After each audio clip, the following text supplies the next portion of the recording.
우리가 세상 모든 사람들과 함께 섞여서 살고 어울리며 살지만 우리는 남들과 조금 다른 것이 있습니다. 우리는 사람들과 섞여 살지만 하나님의 자녀라고 하는 긍지와 자부심을 가지고 살아가고 있습니다. 나는 하나님의 자녀다. 하나님께서 항상 나와 함께 하신다. 그러므로 어떠한 어려운 일을 만나든지 불의한 일을 당하든지 두려워하지 않고 걱정하지 않고 모든 것을 맡기고 살아갑니다.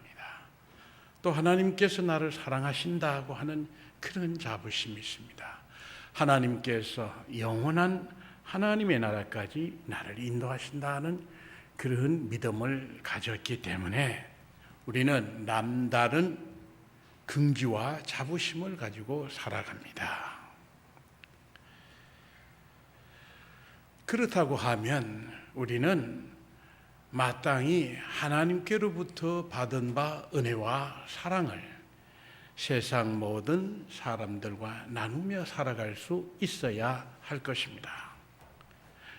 그런데 우리는 얼마만큼 하나님께로부터 받은 바 은혜와 사랑을 나누면서 살아가고 있는가? 또 우리는 얼마만큼 사람을 차별하지 않고 똑같이 귀중하게 여기고 있는가? 또 우리는 얼마만큼 하나님의 거룩하심에 참여하려고 또 예수 그리스도를 닮아가기 위해서 힘쓰고 있는가 하는 것을 돌아볼 수 있어야 할 것입니다. 우리는 하나님의 자녀라는 긍지와 자부심을 가지고 있으면서 세상 사람들과 전혀 다른 것이 없이 구별됨이 없이 살아간다든지 또 전혀 다른 사람에게 사랑을 주님께로부터 받은 바 은혜를 사랑을 나누면서 살아가지 못한다고 하면 이전에 우리가 가졌던 우리의 하나님 자녀라고 하는 자부심은 아무런 의미가 없는 것이 되지 않겠습니까? 한겨울에 얼어 죽게 된 낯선 남루한 사람이 문을 두드리면 우리는 열어줄 수 있겠습니까? 전염병자가 도움을 청하면 나병 환자가 치료를 원하면 우리는 어떤 도움을 줄 수가 있겠습니까? 냄새나는 사람이 곁에서 음식을 함께 먹게 된다면 우리는 어떤 처신을 하게 되겠습니까?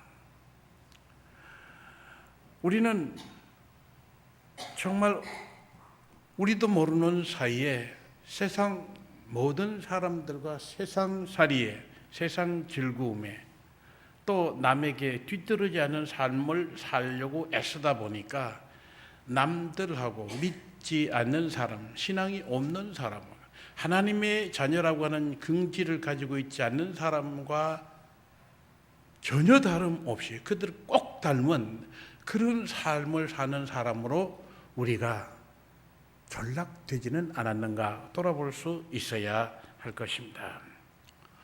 우리는 이 9월달 창조절기를 맞이해서 하나님의 창조세계 속에 담겨 있는 하나님의 놀라운 은혜와 놀라운 그런 사실들을 깨달아 알았습니다.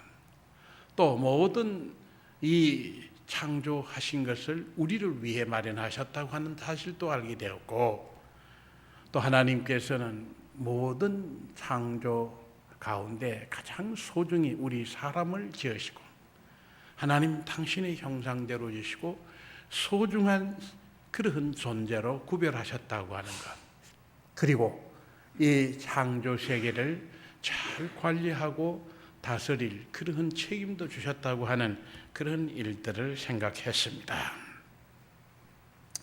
자, 하나님은 사람을 존귀하게 지으시고 그리고 사람을 아주 극진히 사랑하셨습니다.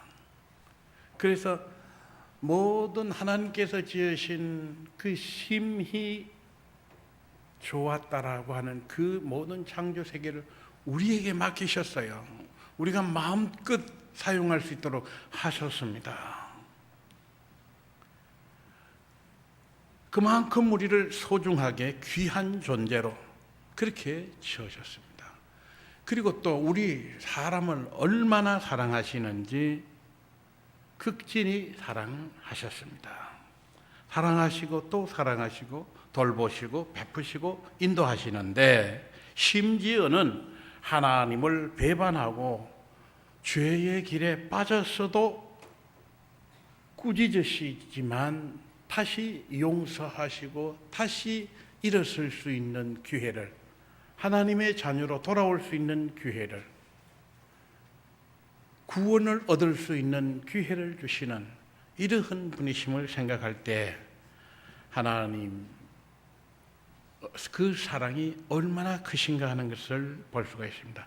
하나님의 놀라우신 사랑은 예수 그리스도를 보내심으로 더욱 밝히 드러났습니다.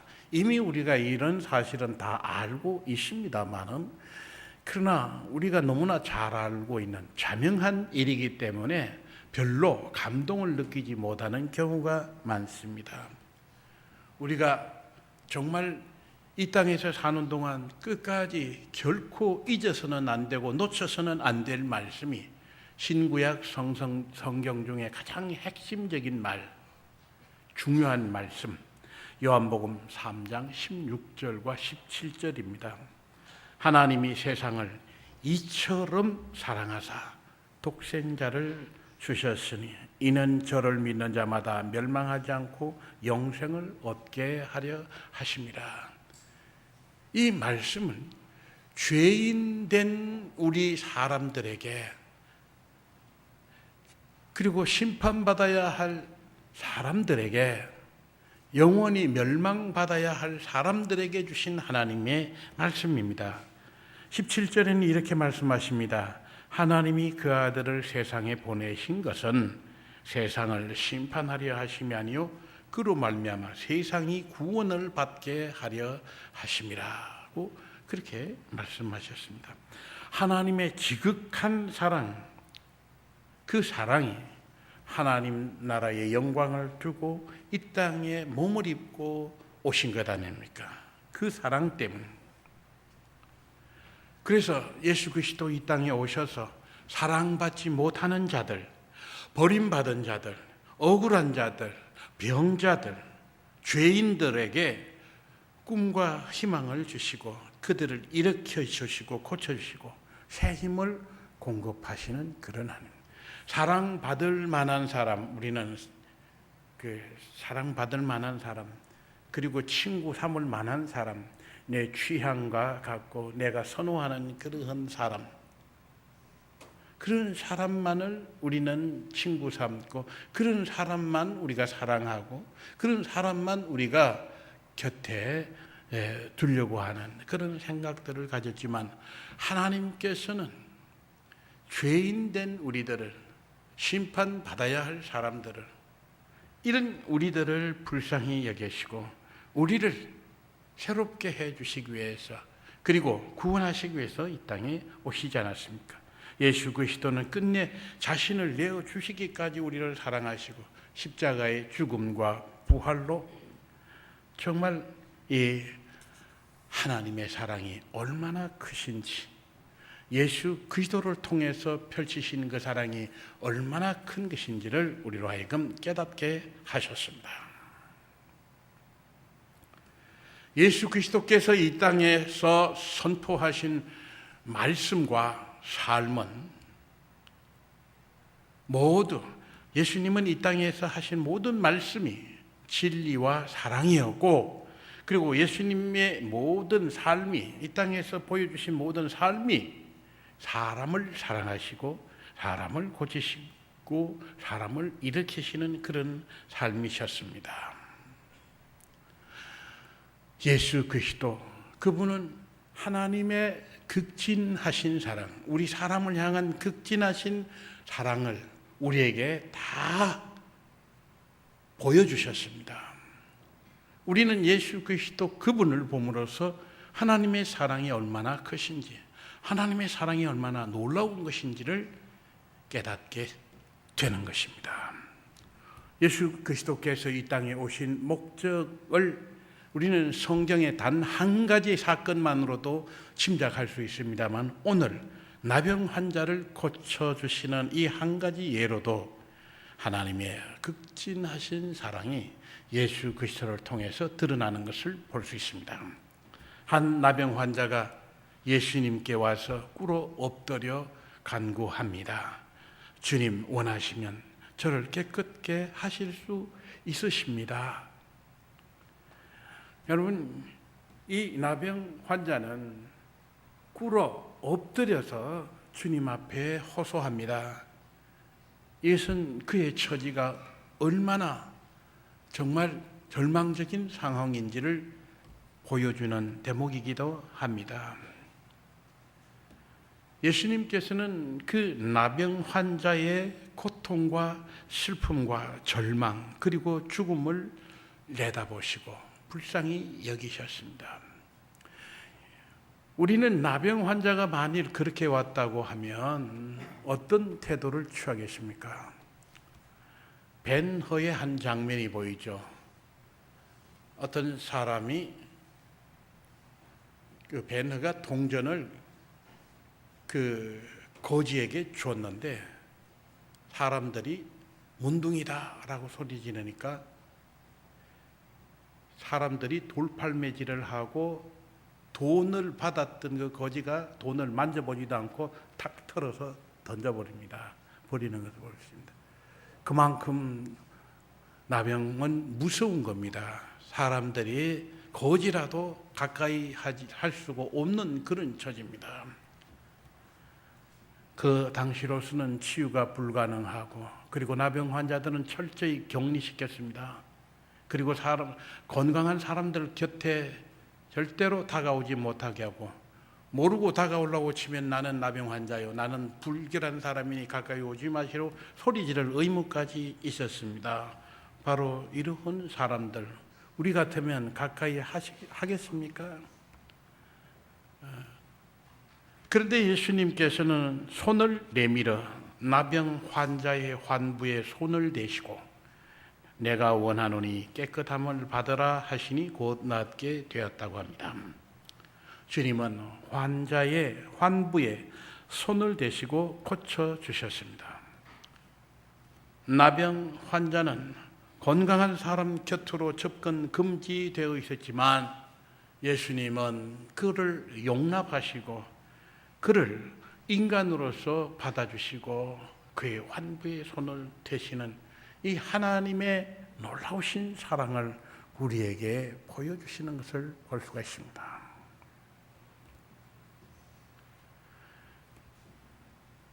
예수 그리스도 그분은 이처럼 사랑하신 하나님의 사랑을 우리에게 보여주신 것입니다. 하나님이 세상을 이처럼 사랑하사라고 하는 것은 예수 그리스도 그를 보라, 하나님께서는 이처럼 사랑하셔서라는 뜻입니다. 바로 이 예수 그리스도의 말씀, 예수 그리스도의 실천하시는, 몸으로 하시는 이 사랑을 우리가 느껴야 하고 우리가 배워야 하고 우리 몸에 배어서 우리의 삶의 저절로 그것이 나타날 수 있어야 할 것입니다. 사랑하는 여러분, 우리는 하나님을 바로 아는 사람들이라 하겠습니다. 하나님이 어떠신 분인지를 적어도 믿지 않는 사람들보다는 우리 하나님이 어떤 분이신가를 잘 아는 사람, 바로 아는 사람들이라 할 것입니다. 그래요. 신자는 하나님의 사랑을 바로 아는 사람입니다. 하나님의 사랑을 깨닫고 날마다 그 사랑을 느끼며 사는 사람들이 신자입니다. 예수 그리스도와 같이 삶 속에서 하나님의 사랑을 실천하는 사람이 곧 하나님의 자녀요 신자입니다. 이 사랑을 실천함을 통해서 세상이 주지 못하는 하나님이 주시는 기쁨을 맛보며 살아가는 사람이 되는 것입니다. 여러분, 우리가 지금 신앙생활을 잘 하다가 잘 하지 못하는 사람들, 그리고 연휴가 되면 길을 쓰고 밖으로 가는 사람들이 무엇 때문에 갑니까? 기쁨을 위해서, 즐거움을 위해서 밖으로 향해서 나갑니다. 그곳에 가면 기쁨이 있고 즐거움이 있습니다. 세상이 주는 많은 기쁨과 즐거움의 거리들이 있습니다. 그것을 맛보기 위해서 갑니다. 그런데요, 우리가 주님의 사랑을 실천함으로 통해서 오는, 우리가 하나님께서 주시는, 사람이 주지 못한 하나님께서 주시는 이 기쁨을 맛보면요, 이 기쁨이 세상 사람들이 우리에게 가져다 줄 수 있는 그 어떤 기쁨보다도 큰 것이요, 비교가 되지 않는 전혀 다른 차원의 기쁨이 우리에게 주어집니다. 그래서 이 사랑을 맛본 사람은 더욱더 이 주님의 사랑을 실천하게 되지만, 이 사랑의 실천을 통해서 기쁨을 맛보지 못하는 사람은 언제나 주님의 사랑을 실천하지 못하는 그 수준에 머물고 마는 것을 볼 수가 있습니다. 주님의 사랑을 실천하는 것은 어렵다, 힘들다, 그리고 내 즐거워해야 할 시간과 종료를 손해본다, 빼앗긴다 하는 그런 생각을 가지고 있기 때문에 못하는 것입니다. 요즘 젊은이들이 주님을 가까이 하지 못하는 이유도 그런 것에 있습니다. 주님께서 주시는 기쁨을 맛보지를 못했기 때문이에요. 맛볼 기회를 갖기 전에 세상 즐거움에 너무 깊이 빠져들었기 때문이라 할 수 있을 것입니다. 저는 치과의사 강대근 씨의 이야기를 듣고 감명을 받았습니다. 여러분들도 뉴스를 통해서 이미 아시겠습니다마는, 치과의사인 강대근 의사는 지금 81세의 연세입니다. 지난 11일 날 교황청이 주는 십자가 훈장을 받았습니다. 가톨릭 신자이지만 참 자랑스러운 그런 의사이십니다. 1957년 서울대 치의대를 졸업하고 서대문에 치과를 개업을 했습니다. 평범한 치과요, 소박한 치과입니다. 화려하지 않는 그런 치과를 내서 지금까지 살아오시는데, 치과를 개설한 지 20년이 좀 지난 즈음 1979년 가톨릭 신자로 구성된 치과 의료팀에 참여하게 됩니다. 치과 의사와 기공사, 위생사 포함해서 이제 봉사를 하기 시작했는데, 여러분, 나병 환자들이요, 이가 아파서 죽을 징이 돼도, 이를 뽑고자 해도, 또 틀니를 하고자 해도 받아주는 병원이 없습니다. 그 나병 환자가 들락거린다면, 혹은 지금 전염성이 전혀 없는 음성 나환자라도 그 치과에 들락거리는 거 보면 손님 다 떨어지죠. 그러니까 오겠습니까? 못 오죠. 그래서 전국의 한센인 마을을 순례하면서 치료를 합니다. 그렇게 하는데 처음엔 일그러진 얼굴을 대하는 것이 어렵고, 혹 감염이 되지 않을까 두려운 생각 때문에 참으로 겁이 났었다고 합니다. 그러나 하나님을 믿고 모든 것을 맡기고 용기를 얻었다고 합니다. 33년간 한센인들을 무료 시술하는데, 월요일부터 토요일까지는 자기 병원에서 자기 자신을 위해서 일하고, 그리고 주일날에는 이 의료 봉사만 하는데, 무료 시술을 원칙으로 해서 지금까지 했고, 틀니를 사람들에게 해주는데 틀니 제작비는 받았다고 합니다.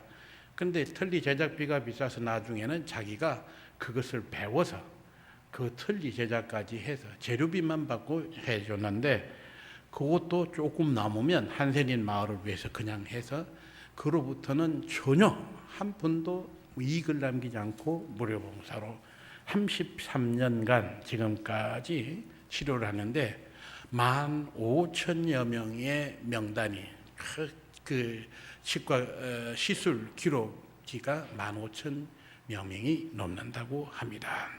그리고 하나님께서 이 일을 시키시기 위해 나를 보내신 것 같습니다. 보람 있는 시간들이었습니다. 나는 다시 태어나도 이 일을 하고 싶습니다. 라고 말했습니다. 하나님을 바로 아는 사람, 예수 그리스도의 사랑의 실천자만이 그 기쁨, 그 맛을 볼 수가 있습니다. 하나님께서 사람을 가장 존귀히 여기시고 사람을 사랑하셨습니다. 잘못해도 벌받을 일이 있어도, 그리고 죽을 죄를 지어도 다시 일으키시고 다시 기회를 주시고 구원 얻을 사람으로 그렇게 변화시키시는 것을 볼 수 있습니다. 바로 이 사랑, 하나님의 놀라우신 사랑을 우리가 알아야 되겠고, 예수 그리스도를 통해서 확증된 사랑을 우리가 참으로 그 사랑을 맛보았다면 우리도 실천을 통해서 우리는 그 기쁨에 동참할 수 있어야 할 것입니다. 장기려 박사님, 부산에 피난해서 그 홀로 지내면서 북에 있는 가족들을 그리워하면서 그 가족들을 대하듯 의료 봉사를 해 오셨습니다. 얼마나 많은 사람들에게 감동을 주고 희망을 주고 그리스도의 사랑을 느끼게 했는지 모릅니다. 이태석 신부 같은 이는 의사이면서 신부가 됐고, 그리고 아프리카 수단에 가서 젊은 나이에 일생을 마치면서 오직 그리스도의 사랑을 증거하는 데 힘쓴 분인 것을 볼 수 있습니다. 그렇습니다. 우리는 하나님의 자녀된 긍지와 자부심을 가지고 살아갑니다. 이것이 헛된 자부심이 되어서는 안 될 것이요, 사람들로부터, 세상 사람들로부터 오히려 조롱당하고 비난받는 엉터리 같은 그러한 긍지와 자부심이 되어서는 안 될 것이요, 진정 주님께서 주시는 그 긍지와 자부심을 맛볼 수 있는 우리들이 되고, 그런 삶을 이제 여생 동안 살 수 있어야 할 것입니다. 하나님께서 창조 섭리 속에 사랑을 담아 놓으셨습니다. 무엇보다도, 세상 그 무엇보다도 사람을 존귀히 여기고 사랑하는 일, 이것이 보다도 귀한 것은 세상에 없습니다.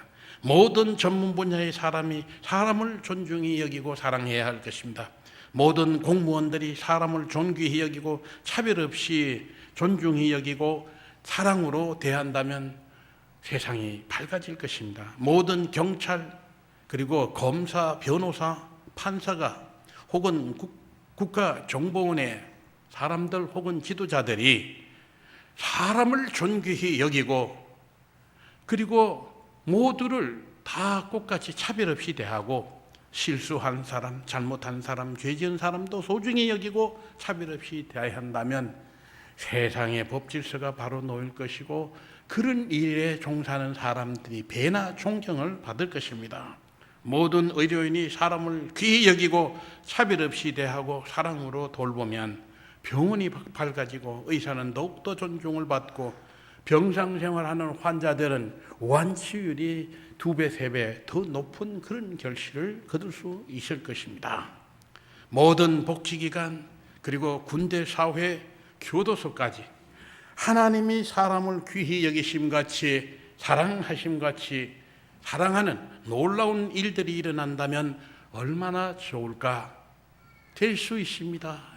하나님의 사랑을 잘 알고 있는 우리 신자들이 제 구실, 제 역할만 한다면 이런 일들은 일어나고도 남습니다.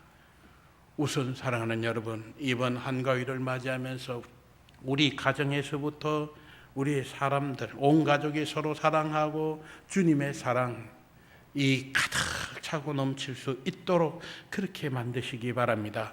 우리 교회가 이런 사랑으로 넘쳐나고 이 사랑이 넘쳐서 세상으로 흘러갈 수 있도록 할 수 있어야 할 것입니다. 사랑하는 여러분, 한가위 명절을 맞이했습니다. 하나님이 주신 참으로 축복된 명절입니다. 풍성한 결실들이 풍년을 이제 노래하고 있습니다. 하나님께서 주신 이 풍성한 축복을 누리고 나눌 때에 그 속에 하나님의 사람 사랑, 그 사랑을 그 속에 함께 담아 더욱 풍성한 한가위 맞으시기를 주님의 이름으로 축원합니다. 은혜와 사랑이 넘치시는 하나님 감사합니다. 우리 보잘것없는 이들을 사랑하시고 우리 허물 많은 이들을 용서하시고 참으로 하나님의 축복을 받기엔 턱없는 저희들을 축복하시오니 감사드립니다. 받은 바 그 놀라운 은혜와 사랑을 주여 꼭 그대로 모든 다른 사람들과 나누는 더욱 축복된 저희들 되게 하여 주옵소서. 예수님의 이름으로 기도드립니다. 아멘.